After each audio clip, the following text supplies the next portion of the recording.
Existentialism is a somewhat nebulous movement in continental 20th century philosophy, which has its roots in the 19th century. The two most important precursors to existentialism were Kierkegaard and Nietzsche, and it turns out, fortunately, that I recently lectured on these two, so you probably remember some of it. And it's kind of strange that two figures, in many ways as different as Kierkegaard and Nietzsche, should both be precursors to the same intellectual tendency. Nietzsche thought he was the Antichrist. He thought he was the end of Western philosophy. He thought he was the final death blow to theology and to theism. Kierkegaard thought that he was the ultimate Christian, who was willing to sacrifice all of reason, all of logic, the entire Greek tradition to Christianity. What do they have in common? How is it that these two are seen as the precursors, and what could these two possibly be the precursors to? Well, there's a certain similarity between the two. First of all and foremost, they are individuals. They choose and they judge, and they don't ask anyone's permission. They make their decisions and are willing to make their commitments independent of other people's opinions and independent of any of the previously received canons of rationality. This is particularly important. Both Kierkegaard and Nietzsche are apostles of moral heroism, or in the case of Nietzsche, perhaps immoral heroism, but heroism at any cost and heroism in any case. And this is one of the most important elements in 20th century existentialism. And in particular, what Nietzsche and Kierkegaard emphasize is the idea that the individual must confront a world that is essentially chaotic and make choices that are essentially without criteria. The fact that we must agonize our way through an obscure and unclear human condition, that we must make choices of the utmost gravity without any good rational foundation, is the agony of the human condition.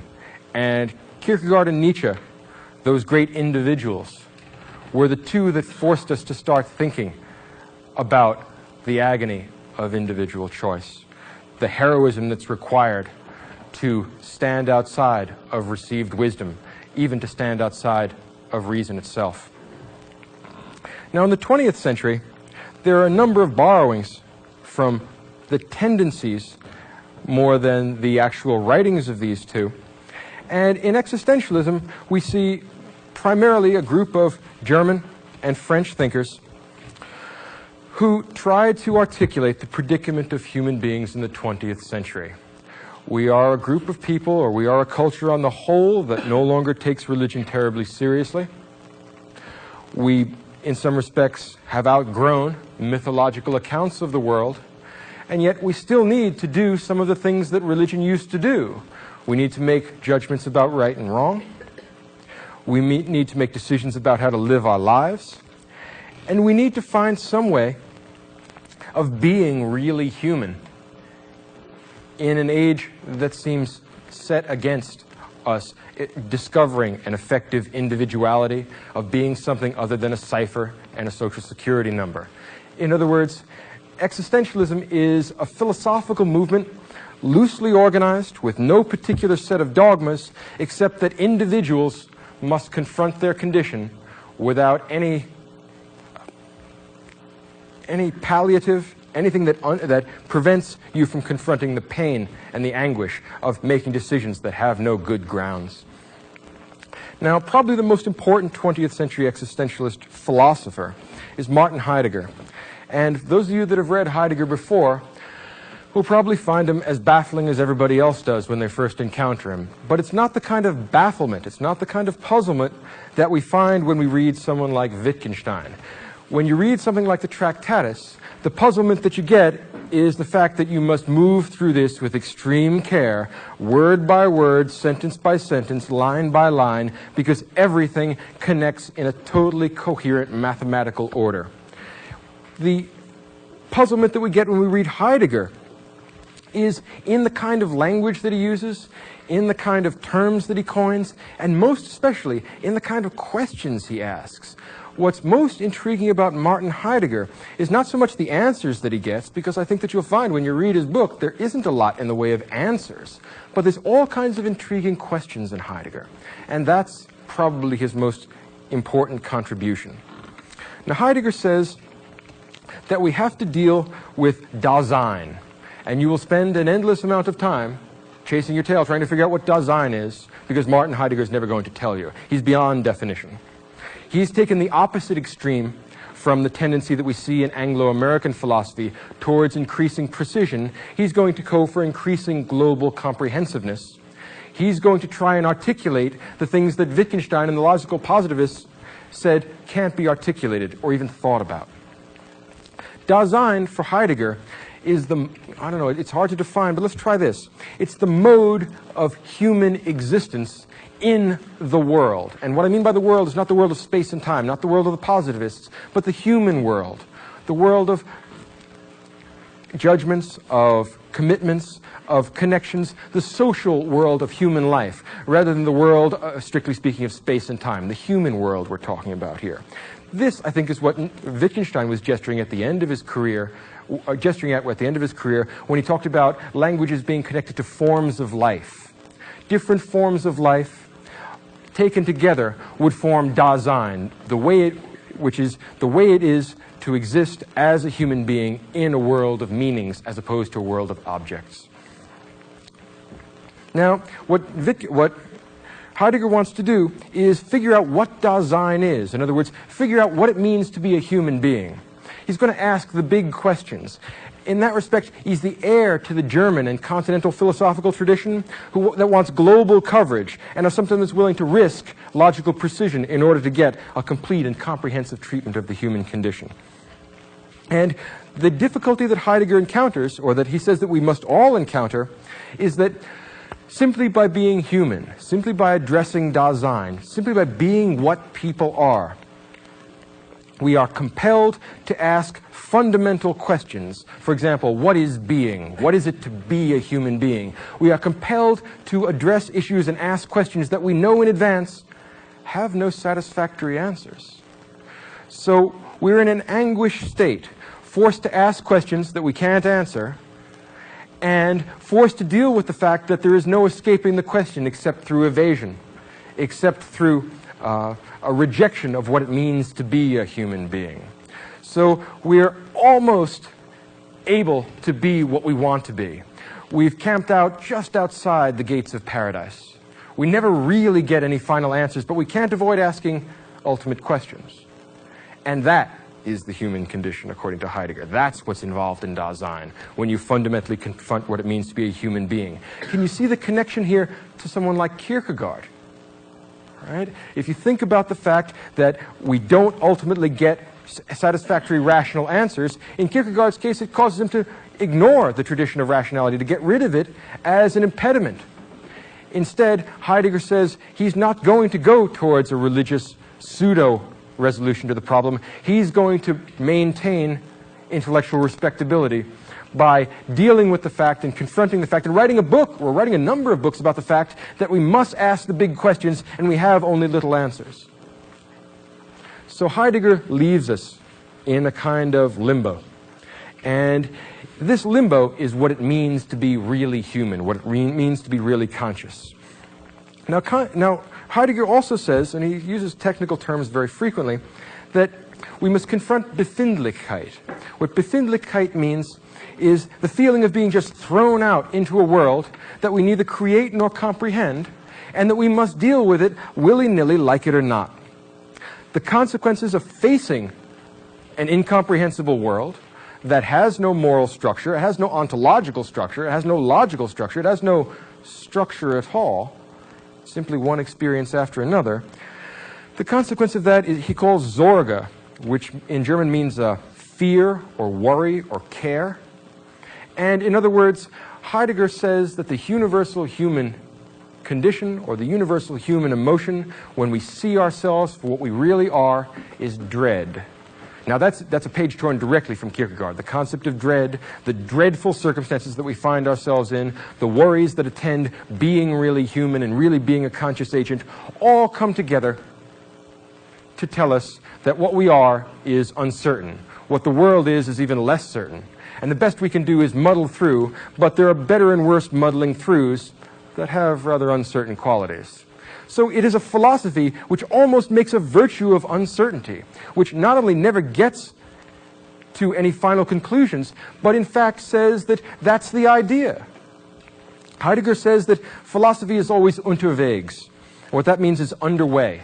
In other words, philosophy is always on its way towards somewhere, which is like, imagine taking a trip, but not ever getting where you're going. Now imagine that that's not a problem, but that's the idea. It's a kind of perverse view. It's the sort of view that you would get, to be honest, from broken-hearted idealists. That is to say, when we can no longer take metaphysics and the second world and the Platonic realm of the form seriously, when it looks like positivists are going to carry the day, the would-be idealist, like Heidegger, holds back and decides, no, the world is a lot more complicated, the world is a lot more uncertain, the world is a lot more trying than any positivist could ever imagine. This is the reason why typical themes in existentialism are not the location of particles or the properties of electrons or any scientific question at all. The typical question for an existentialist is fear, worry, anxiety, psychological states that Wittgenstein, or at least the early Wittgenstein, and other positivistic thinkers can't even ask, much less answer. The reason why the positivists can't ask or answer questions about psychological states is that they've essentially abolished the psyche. There's nothing to talk about. So your fear, your terror, your worries, your hopes, your lusts, unscientific, not for real philosophers. The existentialists stand that tendency on its head. They say, no, this is what philosophy is all about. Heidegger, in fact, has an extremely strong technophobic tendency. Those of you who have ever read his essay on the question of technology, we'll see here a real technophobia, a shying away from science and technology because it interferes with our recognition of what we are. It gets in the way of Befindlichkeit. All the gadgets and all the tinkering that we can do with physical reality prevent us from realizing that the human condition is uncertain. It has no limits. There are no rules. The pseudo-security that we get from science and techniques is in fact a danger to our achieving the self-consciousness of what we really are. And that's what Heidegger is about. And in that respect, you can see this as an extension and extrapolation of the German and continental tradition. Self-consciousness is the big deal for Hegel. Self-consciousness is the big deal for someone like Plato. But Heidegger takes that and takes the inability of finally describing the human condition and says, that's going to be my description of the human condition. So he's going to outflank the positivists. If the early Wittgenstein and people like him wish to say that there's nothing that can be sensibly said besides physics and logic, well then what Heidegger and other existentialists of that technophobic stripe are going to do is delegitimize the discourse of the logical positivists. Better a hellish silence than a purgatory full of scientists. The Germans are going, Heidegger is going to release us from that problem. We're not going to have to think about that anymore. Instead, we can absorb ourselves in the anxieties and the difficulties of the human condition. We can confront Dasein and at least live the best possible nihilistic way that we can. We're given a choice of nihilisms. This particular one seems to be the nicest, the best, the most authentic. There's a set of jargon for each existentialist, but what it really refers to is understanding the fact that there's not a great deal that we can understand and dealing with the fact that there's not a great deal that we can deal with. So Heidegger articulated a critique of Western philosophy which says that all the solutions alleged to have been created in the whole history of the West are in fact pseudo-solutions. In fact, there is no solution to the problem of human being. You must confront Dasein and lump it, deal with it. There's nothing anybody can do with that. All the alternatives are worse. All of them involve self-deception. And if we can't be perfectly knowledgeable, we can at least avoid deceiving ourselves. If we can't ever completely comprehend the universe, we can at least prevent it from being less comprehensible than it would be otherwise. At least we can avoid deceiving ourselves, no matter what the limitations of the human mind are. Now, what Heidegger does is he tries to force us back prior to the Western tradition of metaphysics, prior to the Socratic absolutization of certain nouns, into metaphysical constructs which Heidegger believes has led us astray. The temptation to metaphysics is the big wrong turning point that Western philosophy takes, and the consequence of that is that we are stuck looking for answers in some eternal realm, independent of space and time, independent of the real human condition, and these are fictions which prevent us from understanding our limitations. Now, what Heidegger wants to do is to force us back to rethink our problem. He wants to force us back to essentially the pre-Socratic conception of the world, where at least we are not obscuring the ambiguities and difficulties of our condition with a pseudo-answer, with a series of mythological entities like the Platonic forms. So Heidegger can be thought of as the greatest of the modern pre-Socratics. It's not an accident that he likes Anaximander and Anaximenes and Heraclitus as much as he does. And it's not an accident that much of his written work has been connected with an analysis of pre-Socratic physics and pre-Socratic ethics. Much of his concern is to try and undo the damage done by Socrates, who represents the will to know, the will to rationality, the will to certainty. All illusions, pernicious, have to be gotten rid of. Now, Heidegger, in Being and Time, tried to discuss Dasein, tried to explain to us what it was like to be a human being and what it was like to live in the kind of world that human beings have. Note here that instead of describing the external world the way the Anglo-American tradition will, instead of being concerned primarily with the location of things outside of us, this is an almost entirely inward-looking philosophy. It's largely a matter of indifference to them how the physical world works, and logic is an entertaining thing for undergraduates to learn, but real philosophers aren't particularly concerned with it because there is no ultimate solution to the problems that philosophy is forced to confront, and there is certainly no logical solution. There is no way that you could do a series of logical proofs and find out how you're supposed to behave. There is no way for you to create a logical algorithm which will allow you to choose just political systems as opposed to unjust political systems. You take your best shot. Don't try and create any theory which accounts for it, because there is no such possible theory. Commit yourself and go for it. It's a philosophy of individual choice. The difficulties with this sort of approach to philosophy, I think, are obvious. Someone once asked Robert Frost why he didn't write free verse, why he kept the idea of rhymes and a kind of form to his poetry. And he said, writing free verse is like playing tennis with the net down. And philosophy without rules that is entirely subjective is an awful lot like playing tennis with the net down, because everything is in. Now, what they give with one hand, they take with the other. Someone like Heidegger, when he says that there is no ultimate solution to the problems of human beings, also tells you that you must confront Dasein, because that's something important for you to do. Or he'll invent some kind of lingo which accounts for it. But in fact, he can't go beyond the limitations of his own subjectivity. To a great extent, the existentialists, when you read them, especially over a period of time, and you absorb what they're trying to drive at, they sound like people who are talking to themselves. And that accounts for a good bit of why it's very hard to comprehend what they're driving at. And in addition to that, it also accounts for the very poetic nature of existentialist writings. And in fact, their emphasis on anxiety and worry and care and uncertainty, on all extreme psychological states, is in fact the stuff of poetry more than philosophy. Perhaps Wittgenstein in his early phase was wrong. Perhaps what we cannot speak about, we don't have to pass over in silence. Perhaps we have to move from science to art. Perhaps we move from logic to poetry. Essentially, Heidegger's work, like Being and Time, and the work of Sartre and the other existentialists, are hymns to becoming. They are poems about subjectivity. And in that respect, they connect up as much with the literary tradition of the 20th century as with the philosophical tradition. The borderline between poetry and philosophy in existentialism is a very murky one, and that has to do with the logical structure of this system, but it also has to do with the fact that what they are doing transcends all boundaries, and in fact is antagonistic to the idea of boundaries at all. What is it that Allen Ginsberg says? Take the doors off the jambs and take the jambs off the walls. Undo all structure. Deal with just yourself. Make your judgments and take your best shot. Heidegger was very influential. One of the most important German thinkers of the century, and many of his students went on to become existentialists.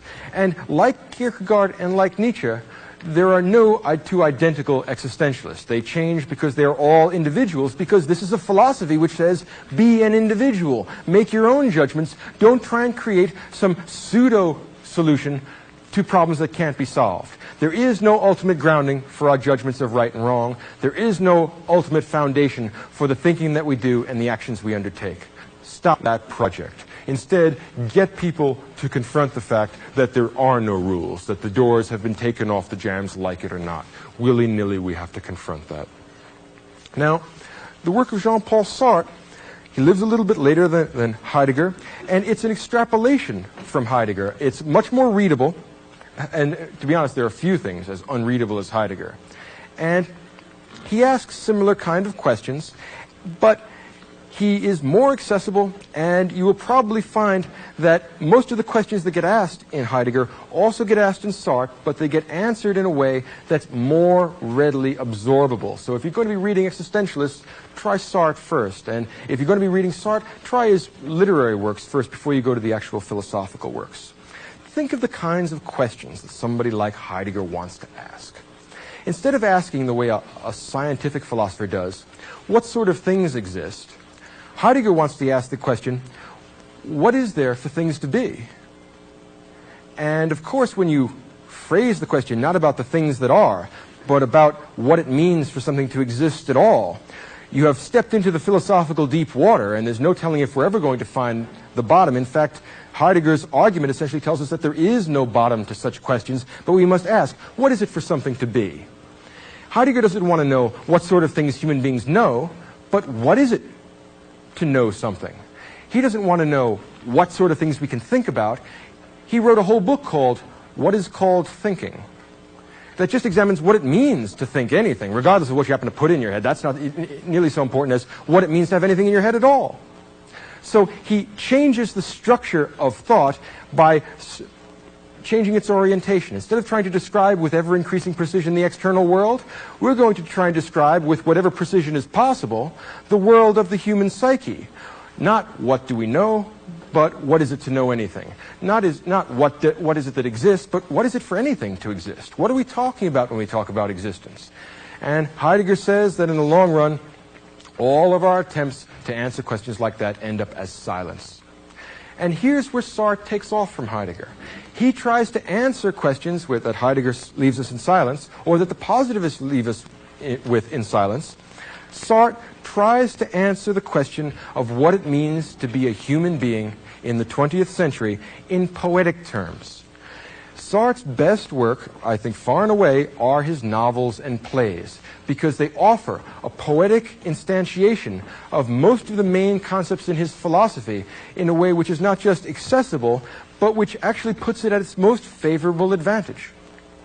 So questions of anxiety, questions of uncertainty, questions of the undecidability of the human problems are what concerns Sartre in the novels that he writes, in the plays that he writes.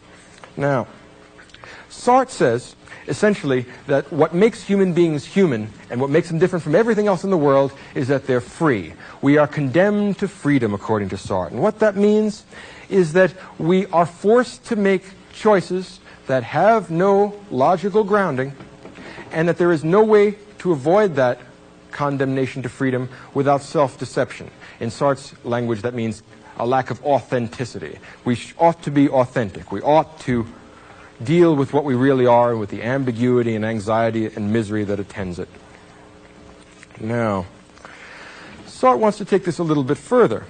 He says, not only are we different from other human beings, but he creates a kind of set of verbal formulas to describe it. And this is in, what's the book that was derived from Heidegger? This is in Being and Nothingness. Yes, Being and Nothingness is the kind of later extrapolation from Heidegger's Being and Time. And what he says is that there are two kinds of things, the things en soi and pour soi. In other words, the things in themselves and things for themselves. Objects like tables, chairs, cups of coffee, those are things in themselves. They are not conscious. They are objects. They are things.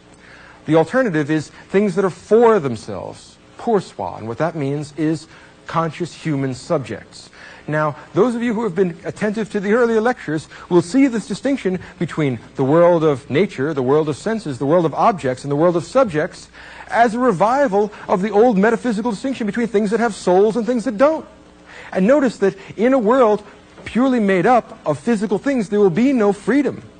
So Sartre just pounds the desk and insists that we're all free. And to be honest, although I'm not entirely convinced by the desk pounding, I think as a matter of practical everyday fact, we all experience the world as if we were making choices. And if we ever develop our physical science to the point where we believe, or we're willing to make the argument, that we don't really make any choices, that we don't have any freedom, Sartre says that that kind of science is really a way of escaping from the burden of making agonizing choices that have no fundamental ground. So Sartre says, like it or not, we are free. We can't get around that fact. That is the human condition. That's what it means to be a subject as opposed to an object. And the distinction between subjects and objects is what makes this is what makes Sartre's philosophy go. He says, what's it like to be a subject in the age we live in? In that respect, when he splits the world like this into subjects and objects, into minds and things, what he's doing is splitting the world the way Kant did. Do you remember the lecture on Kant where we talked about Kant's concern with moral freedom, with Kant's concern that human life and human subjectivity and the human psyche not be totally subsumed under the rubric of Newtonian mechanics? That's why he had to split the world into physics and metaphysics. Well, Sartre wants to do that without the metaphysics. Now, it's not entirely clear how we're going to get around to do that, of course. Certainly, the intellectual move that's going on there between splitting the world into subjects and objects seems suspiciously like that, but metaphysics has gone out of fashion. So we're going to have to kind of revoke its license to discuss these topics and instead try and reformulate these questions in ways that will make sense to the contemporary world. Kant had to reconcile moral theory with Newtonian mechanics. Sartre wants to reconcile his moral theory, and he has one, with the simple facts that the 20th century has been a dreadful, miserable, agonizing century, full of uncertainty, full of unpleasant activities, full of misery. Now, what's he going to do? Something like this. Instead of assuming the way Kant does, as one of the elements in his system, that God exists, Sartre is going to assume that God doesn't exist.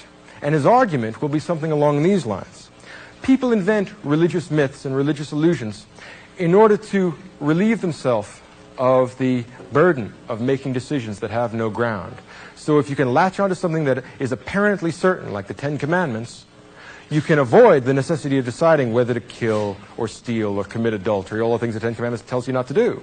So the reason why, in other words, in Sartre's view, that people invented religious systems and why they still gravitate towards them is that they are too inauthentic, is that they are too timid, that they're unwilling to grasp the fact that these things are just made up to alleviate our anxiety. And as soon as you realize that that's what they're made up to do, they no longer alleviate your anxiety. This has turned into a virtue. All right? So the agonizing qualities, the fact that there's no way out, to go for one of, or that there's no exit, that there's no way to avoid our freedom, is what Sartre is forcing us to consider. Now, not only is he going to leave out the idea of God, but he also says that there are other ways of avoiding the burden of freedom, and the terrible burden of freedom, the misery that accompanies it, the difficulties and the anguish that accompany it, push us towards avoiding it, but in order to be honest and authentic, in order to be at least what human beings could be, we have to confront the fact that we have to take our chances. Now consider his treatment of psychoanalysis. he says that psychoanalysis serves largely the same function that religious belief does. It allows you to attribute your behavior and your feelings and your connection to the world in a deterministic way that harks back to your child rearing and to your early experiences and such like things, and allows you to avoid taking responsibility for the choices that you make. In that respect, Sartre says that that sort of psychoanalysis is in fact an example of bad faith. It's you deceiving yourself so that you can give yourself a kind of respite from the difficulties that attend being a human being. So Sartre thinks that Freud, in that respect, has been one of the chief contributors to our self-deception, because he allows us to see the necessity of dealing with the fact that there are no rules, that there is no structure to the world, and that your behavior is not determined by your feelings for your mother. It's not determined by your weaning practices. It's not determined by anything like that. It's determined by you. It's determined by the world and your confrontation with the world. Responsibility rests with you, and it can never go away from you except at the cost of being less than you could be. In some respects, Sartre's treatment here is like that of the Greek myth in Prometheus. That is to say, he is a heroic, titanic figure that shakes his fist at the lack of meaning in the world, but won't invent some pseudo-solution to the problem. He says, freedom is the human condition and we must confront it. There are no moral rules, but at least there could be moral heroism. Heroism in the face of meaninglessness and chaos. And if you stop and think about his novels, and not just his novels, but the novels of almost all the existentialist writers, what they are talking about is moral heroism in the face of moral chaos.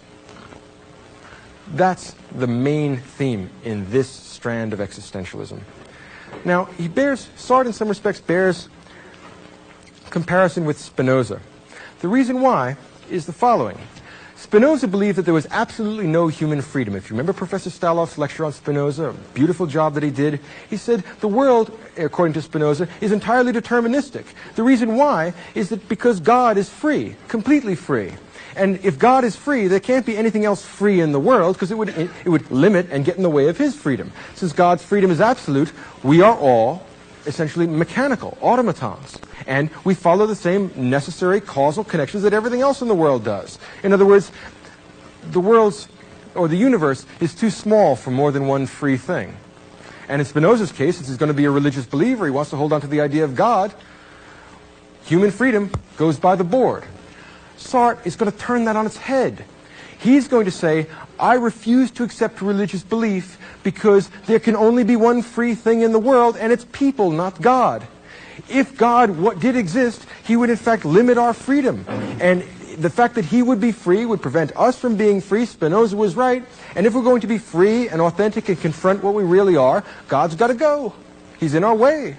And that's the ground of his argument. He's going to take Spinoza's determinism and undetermine it. And if it means we have to get rid of God, he'll ruthlessly get rid of that as well as everything else. So God gets in our way. If he existed, he would step on our toes. So Sartre decided to get rid of him. And it comes out to be a sort of lonely heroism which doesn't accept any of the preset formulas, but which doesn't really offer any set formulas of its own. To go back to Wittgenstein a little bit, the only thing that holds existentialism together is that they have a rough family resemblance. Strictly speaking, there are no existentialist dogmas. The more you dogmatize, the less of an existentialist you are. Now, that doesn't mean that they don't dogmatize, right? When Sartre tells you that you ought to be authentic, he can never really account for why. Because his moral judgments, if you stop and think about it, really don't apply to you. What this ends up being is a kind of hymn to being free. It's a poem in praise of freedom. It's a kind of encomium in the strict Greek sense of the term, a speech in praise of what it means to be an authentic, free individual, of what it means to be at least heroic if you can't be good. That's the best we can do according to Sartre. And not just him. There are no existentialist dogmas. They say that there are no universal rules which apply to everyone. And that's why existentialists have so little in common. For a set of family resemblances, this family doesn't resemble one another all that much. There are existentialist atheists like Sartre and Heidegger, but there are also existentialist religious believers. Paul Tillich was very influenced by Heidegger's Being in Time. Karl Jaspers, the great German philosopher of existence, was in fact a religious believer. Gabriel Marcel in France is a religious existentialist. The problem is we're playing tennis with the net down. If you want to be a religious existentialist, you can do that. If you want to be some other kind of existentialist, you can be that.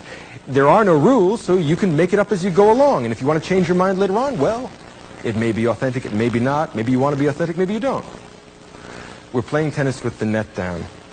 And insofar as this gives us pause to consider what we thought we were certain of, it's probably salutary. Insofar as it makes us conscious of what the potential of human beings really is, I think it's desirable.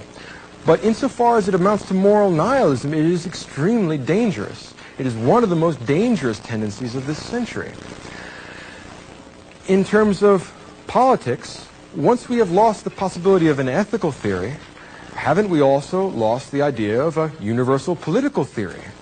Doesn't this mean that we subjectivize all our judgments not just of moral order, but correspondingly of political order? Sartre fought the Nazis, or at least he said he did, when he was working during the Second World War.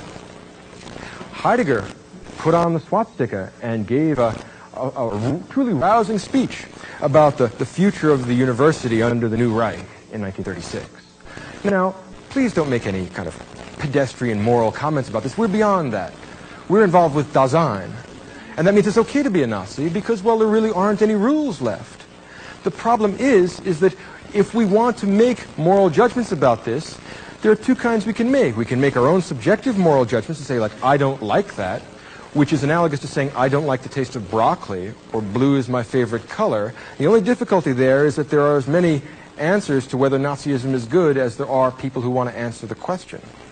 If we claim people to make universal moral judgments about this, then we're no longer existentialists. You have to take it or leave it. The problem here is that when we end up completely subjectivizing morals, correspondingly we completely subjectivize our conception of politics. And when we do that, what is it that they say? Some writer once said that the sleep of reason produces monsters. The problem is that we're left without any weapon to combat the nihilistic and genocidal tendencies of this age. When technology is developed to the point that it has, that we can bureaucratize and routinize genocide, what is it that correspondingly allows us to use this technology, which allows us to use this control over nature in ways that might be described as good? Well, for the existentialist, that's an old-fashioned question. It indicates that you're a philosophical pedestrian. It indicates that you're a tourist, that you don't understand Dasein or some such thing. Be authentic and flip a coin, figure it out one way or another. It's as much a series of problems as it is a series of solutions. As a matter of fact, it's a philosophical stance which says that there are no solutions, and that's the solution. It comes very close to being talking to oneself, hymns to subjectivity, and little else. And here's the kind of scorpion tail at the end of our consideration here, something worth thinking through. Existentialism is primarily a literary movement. If you want to read good examples of existentialism, read something like Samuel Beckett or Andre Malraux or Camus, The Myth of Sisyphus, something like that. It does a very effective job of talking about the kind of themes that are common in existentialism, and it does it more effectively than most of the rigorous or would-be rigorous philosophical work on account of the fact that this is essentially poetry, that this is not any kind of logical description of the world, because they're more or less unconcerned with that. And I'm not certain, and I strongly suspect that there is no universal logical vocabulary which will allow us to discuss the internal contents of our psyche. Think about the problem that Wittgenstein raised. How will we know what it's like to have other people's experiences? The only way we can do it is through works of imaginative literature. We may be willing to say that that's what literature is for. And the advantage of existentialism is that it is a poetic revolt against the logicizing and scientizing tendencies in Anglo-American philosophy. The defect of it is that there are as many existentialists or as many existentialist views as there are existentialists. And what that means is that we're essentially playing tennis with the net down. Everything is in. So then our only standard ends up being, what is it that's moving? What is it that really is attractive about the way in which we articulate our predicament? And the more entertaining and attractive articulations are the ones that form the corpus of existentialist literature. As Samuel Beckett says in Endgame, we're not beginning to mean anything, are we? Those of you who have seen Endgame understand what the existentialist predicament is. We're sitting here waiting for something to happen, and maybe it will, maybe it won't. But even if it does, we won't understand it. Or there'll be as many understandings as there are understanders. And the problem is that we lapse into a kind of subjectivity which almost denies the possibility of communicating altogether. The communication that existentialist novels and existentialist plays usually engage in is in fact a sort of poetic communication. What's important about the kind of poetry, and that's what I would call it, that they produce is more the connotations than the denotations. Logical positivists want to free us from the ambiguity of language. The existentialists bask in it. What they want us to do is to become heroic, even if we can't become perfect, if we can't become rational, if we can't become Socratic in that respect. Or perhaps what Socratism leads to in this century is the kind of valuation of ambiguity, which says the best we can do is at least bravely confront the uncertainty that we have around us. And the reason why this is derived from the 19th century should be worth your consideration. It seems to me that there is a connection between this tendency in 20th century Western thought and the romanticism of the early 19th century. Think of the sort of themes that come in during the early 19th century. The heroic individual fighting against the mass, the hatred of science and technology, the rejection of logic and reason and certainty in favor of sentiment, in favor of emotion, in favor of intuition, in favor of subjectivity. If romantic literature and romantic poetry and romantic music and romantic art emphasize subjectivity, emphasize heroism, emphasize uncertainty, emphasize the lack or the limitations of human rationality, what existentialism does in the 20th century is revive that tendency with a vengeance. And that accounts, I think, at least in part, for why the Romantic era, the first half of the 19th century, is so noteworthy for its outstanding artistic production, and yet it produces very little in the realm of science or rational inquiry. It's not a great age for science. On the other hand, the late part of the 19th century, in fact, does something like that, moves away from subjectivity towards science and objectivity. When that collapses, due in large part to the work of Friedrich Nietzsche, that great titan of subjectivity, what we get left with is a revival of romanticism. Be heroic if you can't be certain. Be anguished if you can't be smug. At least do something interesting. Don't evade the question. The question is, how can I become a real human individual? And isn't that what somebody like Dickens demands that we do? Sentiment over science, feeling over reason. In fact, the despair about the reasoning capacities of human beings is what is most characteristic of the literary and philosophical trend we call existentialism. And if, in fact, it isn't entirely satisfactory as a set of answers, because, in fact, it's too vague and nebulous, the questions that it asks of us are worthwhile, and if they don't ultimately make you better, at least the attempt to deal with these questions will make you no worse. And if it deepens your soul without costing you a conception of objectivity and the real world, then you can both avoid solipsism and avoid being a Philistine. You can actually be a real human being. What the existentialists demand that we do is that we live up to the limited, inadequate, and unsatisfactory potentials of being a human being in an age of science and a world of machines. If it's not entirely satisfactory as a philosophy, it is at least a significant and sincere cry of the heart. It is a lament of exasperation at the difficulties in being a person in a world that is almost entirely depersonalized. It's an advocacy of the poetic over the rational, and this is a tendency of philosophy and culture because it's a tendency in the human psyche. And until we develop the mind of God and the certainty of God, the possibility and the importance of this tendency is going to be with us.